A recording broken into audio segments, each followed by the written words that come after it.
Bienvenue sur Teach, votre émission d'enseignement et de maturité spirituelle. Maturité spirituelle, c'est ce que nous sommes en train d'apprendre depuis le début même de cette semaine. Nous sommes en train d'ailleurs de finir le sujet, pour tout dire. C'est pas comme si on a tout épuisé, mais on a décidé cette fois-ci d'étudier le sujet de la maturité spirituelle en le contournant autrement. On s'est rendu compte que maturité spirituelle voulait aussi dire maturité émotionnelle, maturité doctrinale. Ça voulait même aussi dire maturité dans la spiritualité de la foi chrétienne. Et on a aussi insisté sur le fait que c'est marqué par la maturité dans la maîtrise de soi. Aujourd'hui, en terminant, en épuisant aujourd'hui cette semaine, en essayant de finir ce sujet, nous voulons parler de la maturité spirituelle, mais vue comme la maturité dans la connaissance et la découverte de son appel. C'est lui qui a grandi. Pour qu'on sache qu'il a grandi dans les choses de Dieu, c'est qu'il a commencé de mieux en mieux à comprendre ce que Dieu attend de lui en particulier. Alors, let's teach, grandissons ensemble. Vous voulez voir quelqu'un qui a compris, qui a grandi avec Dieu, c'est qu'il a commencé à saisir, pas tout. J'aimerais déjà être sincère et le dire dès le début. On ne saisit pas tout. On ne saisit pas tout. Oh, je vous assure, on ne saisit pas tout. Mais on commence à comprendre petit à petit ce que le Seigneur attend de nous. Pourquoi nous appeler? Pour quelles raisons il nous a menés sur terre? Je suis en train de vous révéler des domaines dans lesquels vous devez vous concentrer si votre objectif est de grandir spirituellement. Si vous voulez grandir spirituellement, concentrez-vous sur votre appel. Ça ne veut pas dire concentrez-vous à faire votre appel. Ça veut d'abord dire concentrez-vous plutôt à découvrir cet appel-là. C'est quoi à la base? Mieux vous savez ce que Dieu attend de vous, plus votre vie va avoir un sens. J'ai souvent eu l'habitude de dire ceci. Ce que mon appel, ce n'est pas ma raison de vivre. C'est beaucoup plus ma raison de mourir. Quelle est la chose pour laquelle je suis prêt à accepter mort, maintenant s'il en advenait, en me disant, tout est accompli. Jésus était venu avec un appel, et ce n'était pas sa raison de vivre. C'était sa raison de mourir. C'est ce pourquoi il allait mourir.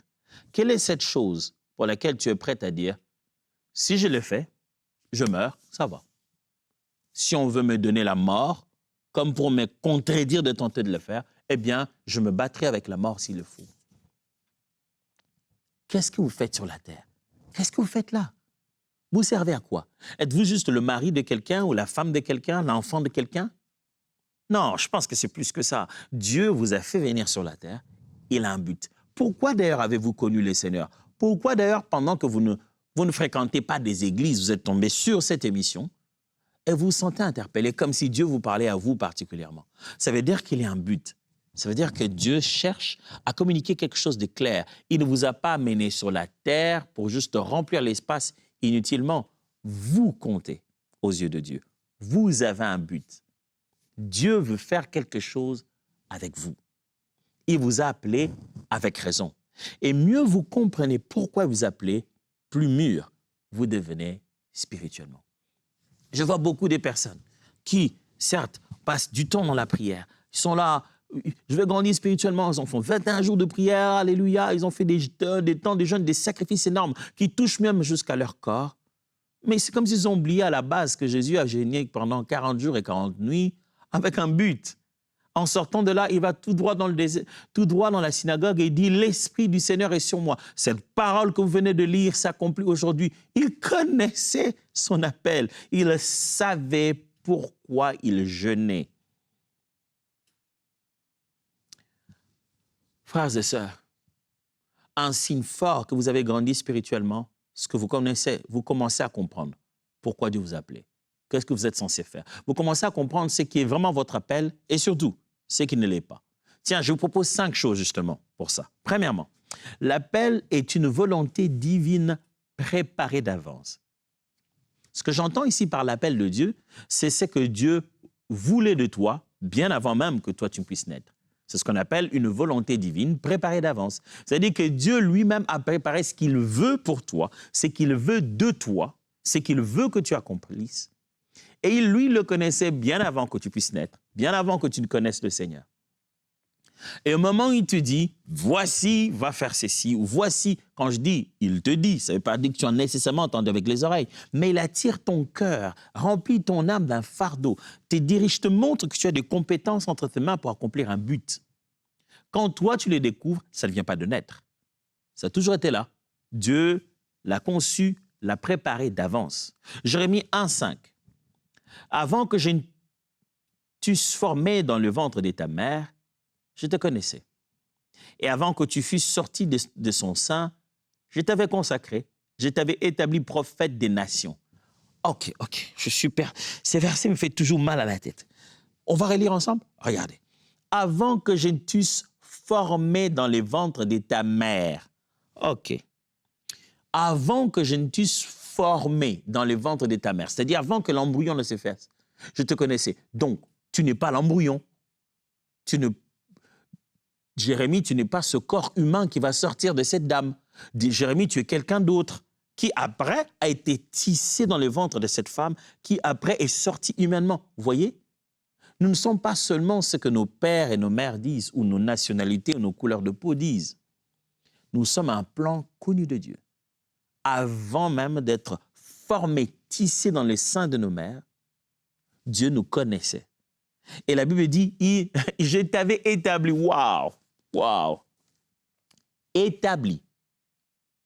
J'aurais cru, ça aurait eu du sens s'il avait dit, je t'avais sélectionné pour une possibilité d'être prophète des nations. Non, il avait dit, là, avant que tu n'aies chair de peau, avant que tu ne bâtisses os et structures moléculaires, à ce moment-là, la volonté était claire de ton établissement en tant que prophète des nations. Oh Dieu, aide-moi à comprendre que je ne me cherche pas sur la terre.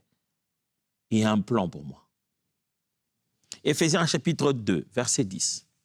Car nous sommes son ouvrage, ayant été créés en Jésus-Christ pour de bonnes œuvres que Dieu a préparées d'avance afin que nous les pratiquions. Frère, il y a des œuvres qui ont été préparées. Maintenant, il faudra que nous puissions les pratiquer. Vous avez été appelé à quelque chose. Et sachez-le bien que l'appel, en fait, c'est la volonté divine qui a été préparée d'avance. Il y a une volonté divine, il y a quelque chose que Dieu veut faire, ou même mieux, quelque chose que Dieu a établi pour vous déjà. Découvrez ça. Votre capacité à le découvrir montrera que vous avez mûri. J'aime ce texte de la Bible qui dit la gloire de Dieu, c'est de cacher les choses. La gloire de roi, c'est de sonder les choses. C'est intéressant de voir comment Dieu reste dans sa gloire parce qu'il a tout ce plan bien élaboré qui est là quelque part.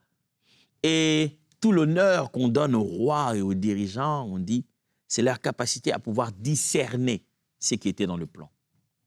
Mon frère, ma sœur, on saura que tu as grandi quand tu commences à discerner ce que Dieu attend de toi. Deuxièmement, connaître son appel, c'est dire non aux sollicitations humaines. L'une des façons de savoir que tu sais qui tu es, c'est le fait de savoir qui tu n'es pas. Très important. Des fois, d'ailleurs, la démarche de connaître qui on est prend du temps, mais celle de connaître qui on n'est pas est plus rapide. Des fois, pour essayer de savoir vraiment en quoi Dieu nous a appelés, on commence d'abord par découvrir que ça, c'est pas mon histoire. On dirait que moi, je suis sincèrement conscient que ça, j'arrive pas à faire. Peut-être pas jamais, mais en tout cas, c'est pas ça que je sais faire aujourd'hui. Je préfère aller là où je sens et je vois que j'ai des preuves. Mon frère, si tu sais qui tu es, tu sais automatiquement plutôt qui tu n'es pas. J'aime comment Jean-Baptiste était. On vient lui dire, on dit, dis-nous qui tu es pour qu'on aille dire à ceux qui nous ont envoyés. Est-ce que tu es le prophète? Tu es l'un des prophètes? Tu es qui? Tu es Élie? Tu es qui? Il leur a dit, écoutez, je suis la voix de celui qui crie dans le désert. Il savait qui il était et il savait très bien ce qu'il n'était pas. Il dit, je ne suis pas ça. Ça, c'est pas moi. Pour qu'on sache combien vous avez mûri, on verra en vous l'humilité de dire, ça, ce n'est pas moi. Ce n'est pas mon appel.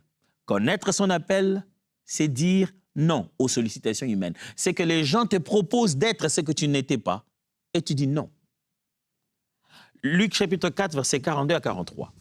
Dès que le jour parut, il sortit et alla dans un lieu désert. Une foule de gens s'est mise à sa recherche et arrivèrent jusqu'à lui. Ils voulaient le retenir afin qu'il ne les quittât point. Mais il leur dit, il faut aussi que j'annonce aux autres villes la bonne nouvelle du royaume de Dieu, car c'est pour cela que j'ai été envoyé. Waouh! Jésus connaît tellement pourquoi il est appelé, qu'il arrive, le peuple, la foule le voit et dit non, non, non, non, non, tu ne peux pas partir, Jésus. Mais c'est pour nous prêcher la parole que tu es là. Nous aussi, on est des gens, non? Prêche-nous la parole. Dit non, il faut que j'aille ailleurs. Est-ce que donc nous, on n'est pas des êtres humains? Donc nous, on ne mérite pas la parole que tu nous prêches. Donc nous, on n'a pas des problèmes. C'est seulement eux là-bas qui en ont. Frère, connaître son appel, c'est être capable de dire c'est bon, ça suffit. Maintenant, je dois aller ailleurs. Même quand tout le monde dit mais nous alors? Quand les sollicitations humaines se multiplient, tu sais ce qu'il avait dit. Je me rappelle de Paul.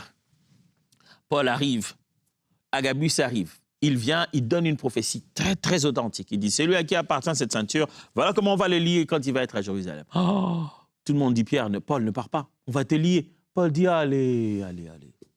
Je ne crains pas d'aller là-bas. Quand il m'a appelé, il m'avait dit que je devais souffrir. Dire à Paul qu'il va souffrir, ce n'est pas lui dire de ne pas aller. Ce n'est pas lui dire que c'est dangereux. C'est lui dire, voilà dans quoi Dieu t'a appelé. C'est lui dire, voici la bonne direction. J'aime bien le fait que quand Paul est finalement arrêté, il est en prison, Dieu lui apparaît. Il dit, ne crains pas, tu vas avoir à témoigner là-bas à Rome. Vous savez, du dehors, vous allez dire, regardez-moi cet homme, comment il a détruit son ministère. Pourtant, on lui avait donné la parole de Dieu, de ne pas partir. Il est quand même parti. Regardez comment on l'a attrapé. Mais dans la prison où vous n'êtes pas avec lui, Dieu lui dit, bon et fidèle serviteur. Quand on connaît son appel, on est d'une maturité à dire non aux sollicitations humaines. Et on est d'une maturité à se dire, je bâtis un parcours qui peut ne pas ressembler à ce que les hommes appellent succès. Mais j'accomplis la volonté de Dieu parce que c'est mon appel. Tu vois quelqu'un comme ça, tu viens de rencontrer un chrétien spirituellement mature. Jean chapitre 21, versets 21-22. En le voyant, Pierre dit à Jésus, et celui-ci, Seigneur, qui lui arrivera-t-il? Jésus lui dit, si je veux qu'il demeure jusqu'à ce que je revienne, que t'importe? Toi, suis-moi. Intéressant. Hein? Jésus connaît, il voit deux personnes, il est en train de parler à Pierre ainsi qu'aux autres disciples, et on parle de Jean ici souvent. Alors, Jésus leur dit un peu comment ils vont finir dans leur ministère. Et Pierre, lui, tout ce qu'il fait, il est concentré sur comment Jean va finir. Lui, il finira comment? Jésus le tourne et dit, oh, c'est quoi cette histoire? Si moi, je décide de comment il va finir, ça, c'est pas ton problème. Si je décide qu'il reste vivant jusqu'à ce que je revienne, c'est pas ton problème. Toi, concentre-toi à me suivre, moi. Toi, concentre-toi sur ton appel. Quand vous rencontrez quelqu'un qui n'est qu'en train de critiquer tout le monde, savoir très bien ce que chacun aurait dû être et aurait dû faire, vous êtes en face de quelqu'un d'immature. Parce que quand quelqu'un mûrit, il sait que le parcours de Dieu ne ressemble pas toujours à ce que les hommes pensent de nous. Il sait qu'il doit se focaliser sur son appel à lui et non pas sur ce que Jean va devenir. Et Pierre, toi, tu vas vieillir, on va te tenir à la main, ça c'est ce que je te dis. Lui, c'est son problème à lui. Là, j'ai un autre plan avec lui. Toi, reste sur ta bande. Troisièmement, l'appel passe par une formation dans l'ombre. Quand on parle ici de mûrir spirituellement, on parle d'être capable de reconnaître son appel, de mûrir dans la reconnaissance, dans la découverte de son appel. Et je suis en train d'affirmer ici que l'appel passe par une formation dans l'ombre. Si tu veux bien reconnaître ton appel, il faudrait que tu commences à regarder en quoi Dieu te forme, même quand l'opportunité n'est pas directe ou immédiate. Quelqu'un de mature, c'est quelqu'un qui sait recevoir sa formation dans l'ombre. Quelqu'un qui ne se précipite pas, qui sait que dans la vie, il y a un moment où Dieu dit « cache-toi ». 1 Samuel chapitre 16, verset 13. Samuel prit la corne d'huile et éloignit au milieu de ses frères. L'Esprit de l'Éternel saisit David à partir de ce jour et dans la suite. Samuel s'éleva et s'en alla à Rama. Samuel prit la corne d'huile éloigné au milieu de ses frères. Qui était là? Israël ne sait pas. Il n'y a que la maison d'Isaïe qui le sait. Isaïe, lui et ses enfants, qui savent que le petit dans la famille est loin. Saül ne le sait pas. Il sait seulement que Samuel était là, mais il ne sait pas ce qui s'est passé. Mais David, lui, sait. Dans l'ombre, une formation a commencé. Ce jour-là, une formation avait commencé. Le jour où il va se présenter devant Goliath, il va raconter beaucoup de choses qui sont passées là où il n'y avait personne. Même qu'il va raconter, il dit, quand il y a une brebis qui est menacée par un loup, j'attaque le loup. Je le déchire. Waouh! Dieu forme toujours. Il prépare toujours les gens qui veulent exposer. Regarde dans ta vie les choses qui ressemblent à une formation, où tu te dis, j'apprends ici. Dieu est en train de m'apprendre quelque chose dans mon caractère, dans ma façon de faire. J'apprends. Quand le Seigneur te fait apprendre quelque chose, pose-toi la question, c'est pour en faire quoi? Dans l'ombre, Dieu prépare les gens à leur appel. L'appel est sur toi, mais pour que tu puisses consommer, pratiquer ces bonnes œuvres qu'il a prévues pour toi, tu dois en recevoir la formation. Tu dois en être aiguisé. Et la formation, ce n'est pas juste aller à l'école. C'est vivre avec les gens. C'est obéir aux gens. La formation, c'est aussi pleurer. C'est aussi gagner. C'est aussi perdre quelquefois. Mais Dieu te forme pour ton appel. Si tu vois quelqu'un qui a pris conscience de la formation par laquelle il doit passer pour accomplir son appel, tu viens de rencontrer un chrétien mature qui sait que la vie, ce n'est pas juste manger, boire, avoir une voiture, un enfant, se marier. Ce n'est pas rassembler tous ces matériels. Je vais quelque part, Dieu attend quelque chose de moi. Ce chrétien-là se dit, que dois-je apprendre ici? Seigneur, que m'enseignes-tu? Quelle est la leçon que je dois tirer de tout ça par rapport à la destination finale de ma vie? Galates 1, 15 à 17. Mais lorsqu'il plut à celui qui m'a mis à part de le sein de ma mère et qui m'a appelé par sa grâce de révéler en moi son Fils, afin que je l'annonçasse parmi les païens, aussitôt je ne consultai ni la chair ni le sang, et je ne montai point à Jérusalem vers ceux qui firent apôtres avant moi. Mais je partis pour l'Arabie, puis je revins encore à Damas. J'aime comment Paul est en train de faire le résumé justement de sa vie par le Galates. Il fait un peu le résumé de son appel. Alors, j'aime comment il introduit la personne de Dieu. Il dit, lorsqu'il plut à celui qui m'a mis à part de l'essaim de ma mère et qui m'a appelé par sa grâce de révéler en moi son Fils, afin que je l'annonçasse parmi les païens, aussitôt je ne consultais ni la chair ni le sang, je montais point à Jérusalem pour... Il parle un peu comme Jérémie, n'est-ce pas? Nous avons lu tout à l'heure dans Jérémie. Il parle un peu comme ça. Il parle, il dit, depuis le sein de sa mère, Dieu l'avait choisi.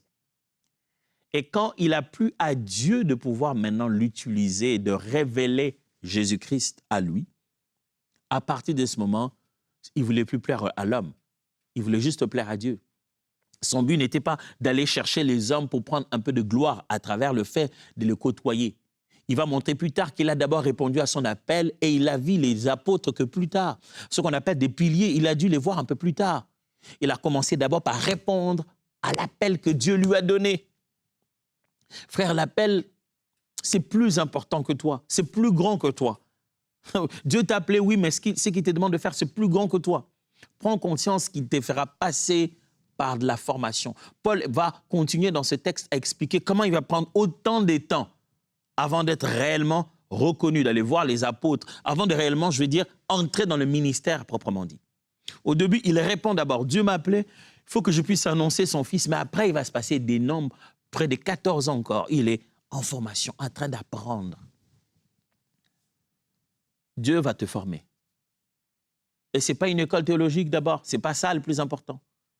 Dieu va te former parce qu'il va t'envoyer des hommes et des femmes, des personnes, époux, épouses, la maison, la famille, les enfants, les milieux, le travail. Toutes ces circonstances sont des occasions pour que Dieu bâtisse en toi l'homme qu'il veut pour la mission qu'il t'a donnée. Alors, nous, on va regarder combien tu as commencé à comprendre pourquoi tu as épousé cette femme, pourquoi tu as épousé ce mari, pourquoi tu as ces enfants, pourquoi tu vas au travail à cet endroit-là, pourquoi tu as cette collègue. On verra ta capacité à tirer les leçons de chacune de ces choses. On saura à quel point tu as mûri spirituellement.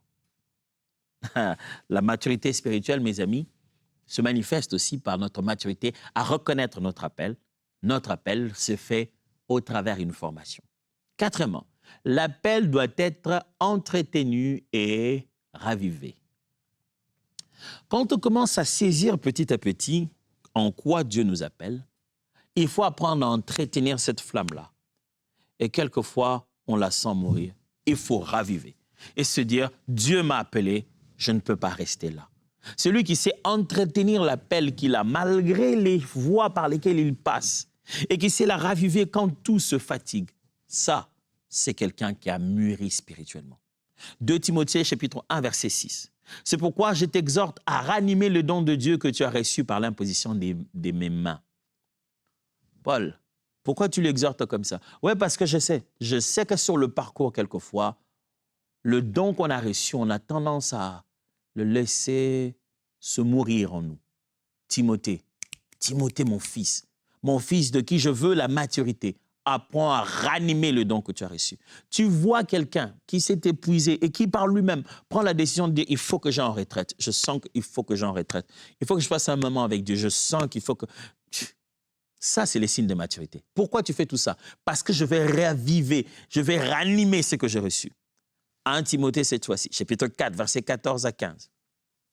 Ne néglige pas le don qui est en toi et qui t'a été donné par prophétie, avec l'imposition des mains de l'assemblée des anciens. Occupe-toi de ces choses, donne-toi tout entier à elles, afin que tes progrès soient évidents pour tous. Wow.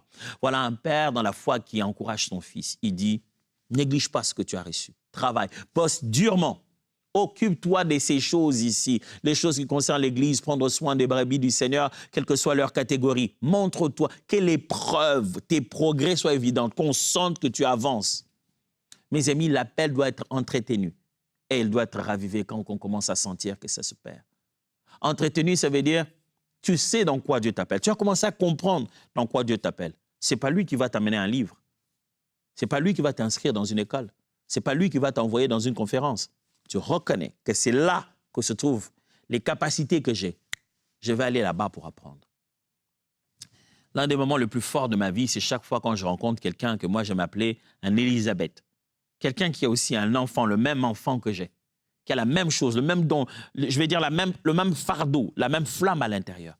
Et comment nos deux grossesses bougent. J'aime cette expression. Ça veut dire que il a quelque chose que j'ai aussi. Et le fait de se rencontrer, ça fait germer ça. J'aime aller dans des conférences Élisabeth, lire des livres Élisabeth, suivre des vidéos Élisabeth. Quand on voit quelqu'un être intentionnel sur la manière dont il se forme pour son appel, on sait que c'est quelqu'un de mûr spirituellement. C'est quelqu'un qui a grandi. Si tu sais toi-même commencer à choisir où aller, avec et rester, quelles questions poser, quelles vidéos regarder, combien payer, je me souviendrai toujours, oh là là là là, et combien il fallait payer deux fois pour aller dans certaines formations. Je me souviendrai, je vais aller dans une formation en Orlando, c'était cher. Bah, il fallait le payer. J'ai dit à ma femme, j'ai payé, dit, tu as payé beaucoup d'argent comme ça. J'avais déjà commencé à suivre cette formation en ligne à partir de là où j'étais, mais je devais aller finaliser à Orlando. Et c'était juste un moment d'Élisabeth, comme je viens de le dire tout à l'heure.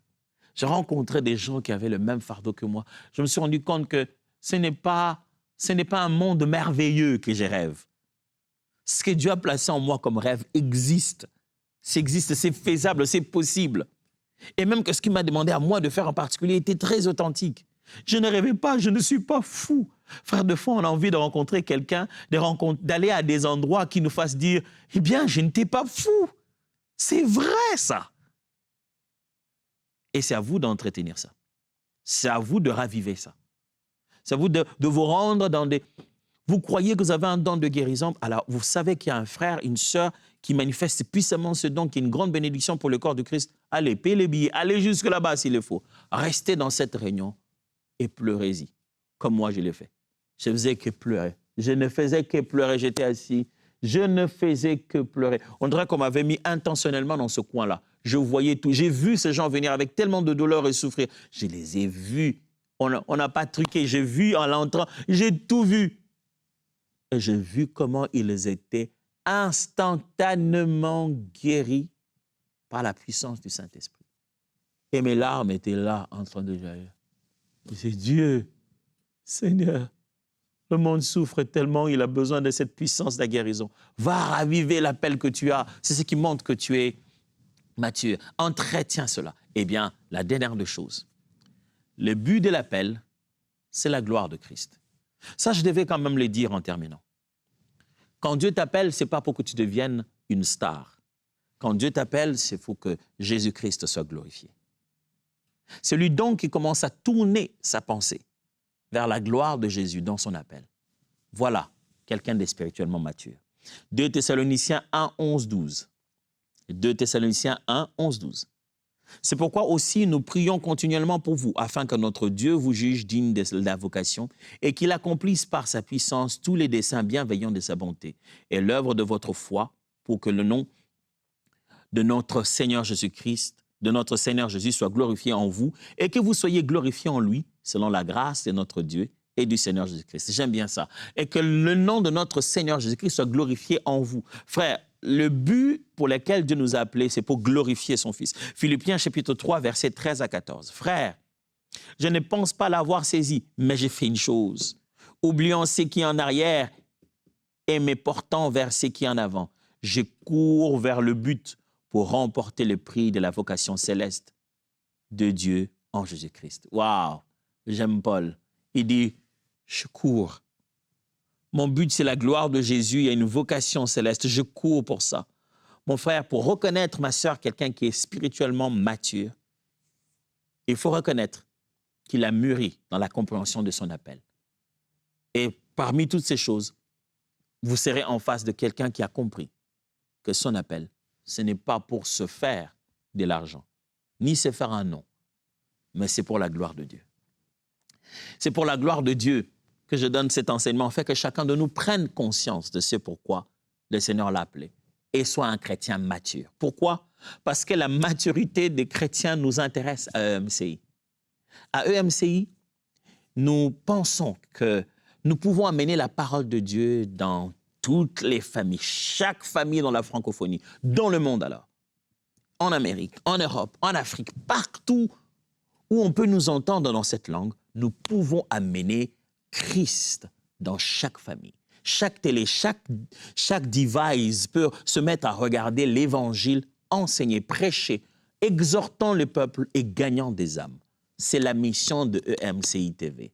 Vous rendre, vous qui m'entendez, vous qui me voyez, vous rendre mûr, mature pour l'œuvre de Dieu. Et j'aimerais donc dire merci, tous ceux qui nous aident à le faire. Ceux qui nous aident à faire ça, on les appelle les partenaires. Et j'aimerais vous encourager à faire partie de ces partenaires. MCI a des partenaires régulièrement, d'après chaque mission, d'après des saisons particulières où on a besoin de pousser la machine plus loin et de faire une invasion profonde, je veux dire, dans le camp de l'ennemi et d'envahir et d'arracher les âmes à Christ. Et pour ça, on avait lancé une campagne de 20 000 partenaires. Campagne qui a, par la grâce de Dieu, réussi. Mais avec le temps, il arrive qu'un autre des partenaires ne soit pas en mesure de pouvoir donner les moyens. Alors on se dit, vaut mieux continuer à étendre la famille. 10 partenaires par jour ou par semaine, pourquoi pas? Plus on est, mieux c'est. Parce que le long du chemin, de fois, on en perd un pendant un mois, 2, 10, 20, parce que peut-être qu'ils n'ont pas su comment donner ou peut-être qu'ils n'ont pas eu des moyens ce jour-là. En attendant leur visitation, venez, entrez dans cette armée et faisons ensemble l'œuvre de Dieu. Prenez votre engagement aujourd'hui en allant sur enseigne-moi.com/don. Là-bas, vous trouverez le formulaire. Vous pouvez aisément donner ce que Dieu vous a donné, ce que vous avez entre vos mains. Spontanément, vous pouvez donner ce que vous avez aujourd'hui ou alors prendre un engagement pour tous les mois. Et ensemble, nous allons faire cette mission de former les âmes. Alors, Dieu vous bénisse. Voyons-nous la semaine prochaine.